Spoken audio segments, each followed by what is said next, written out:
আমরা সবাই ভয় পাই, কেউ ভবিষ্যৎ নিয়ে, কেউ মানুষ নিয়ে, কেউ রোগ বা দারিদ্র্য নিয়ে। কিন্তু প্রশ্ন হলো, ভয় জিনিসটা কোথা থেকে আসে আর কিভাবে ইসলাম আমাদেরকে এই ভয় নিয়ন্ত্রণ করতে শেখায়?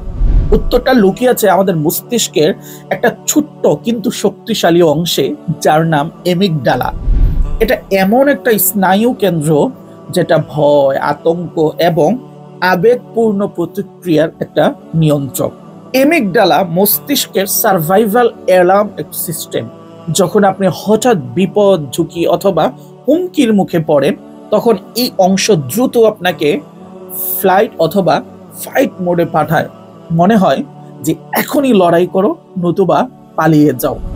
কিন্তু সমস্যাটা হয় তখন যখন এটা অতিরিক্ত সক্রিয় হয়ে যায়। মানুষ তখন সবকিছুতেই ভয় দেখে, অল্পতেই দুশ্চিন্তা করে, অনিশ্চয়তায় পড়ে। এভাবে এমিগডালা হাইজ্যাক হয়ে যায় এবং মানুষ নিজের উপর নিজে নিয়ন্ত্রণ হারিয়ে ফেলে। অথচ ইসলাম ভয়কে পুরোপুরি সরিয়ে দিতে বলেনি, বরং ভয়কে সঠিক জায়গায় স্থাপন করতে শিখিয়েছে।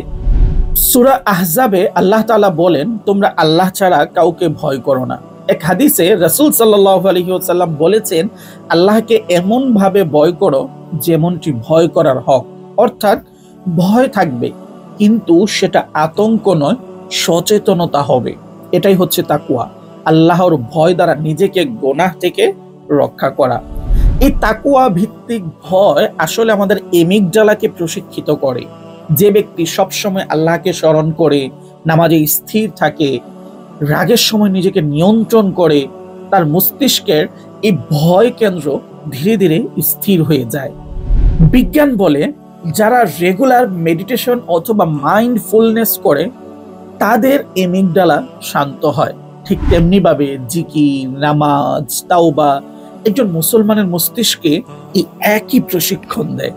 তাই তাকওয়া মানে শুধু ধর্মীয় পরিভাষা নয়, এটা এক ধরনের ইমোশনাল রেগুলেশন সিস্টেম। একজন তাকওয়াবান মানুষ কাঁপে ঠিকই, কিন্তু সে গুছিয়ে চলে। ভয় পায় ঠিকই, কিন্তু সে ভেঙে পড়ে না, কারণ সে জানে আল্লাহ তাআলা দেখছেন, তিনিই রিজিক দেন, তিনিই রক্ষা করবেন। এই বিশ্বাস তার মস্তিষ্কে একটা নিউরাল সুরক্ষা বলয় তৈরি করে, যা আসলে অন্যদের মাঝে থাকে না।